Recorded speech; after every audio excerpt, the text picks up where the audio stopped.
So bro got 120 brags there. Any advice what to do with it? Buy a few properties, man. There's no point sitting on money. I was talking about this in a video earlier today, and I'm saying that, like, and obviously I've mentioned this a few times before, and your money is supposed to be like little workers, little send outs. You know, on the ends, you used to have little dickhead, you go on, rob this, go rob that, whatever. You know, go do this, yeah, yeah. Your money is supposed to be like little send outs, yeah. So first and foremost, you work for the money in that. Yeah, you work your job, you save your £1,000 a month. But out of that £1,000 a month that you're saving, you should try and invest it in something if you're not gonna buy a property. Yeah. So there's man right now. I know, man, let's say in 2016 when I last went on holiday and that, I know a man told me he had 60 grand in his account back then. I promise you, this guy's probably got 200 grand sitting in his account. Yeah. Man don't want to invest his money.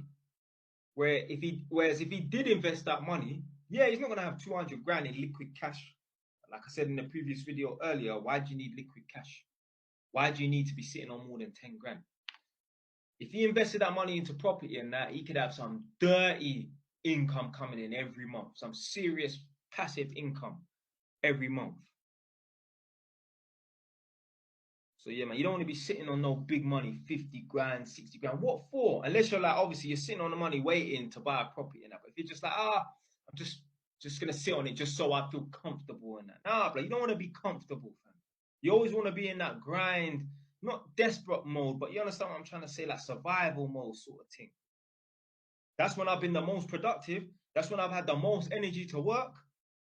After I bought that property in Egypt, yeah, I had no money, like £500 to my name. Yeah. I remember I got fired from a couple jobs. A man's just riding on like £1,000.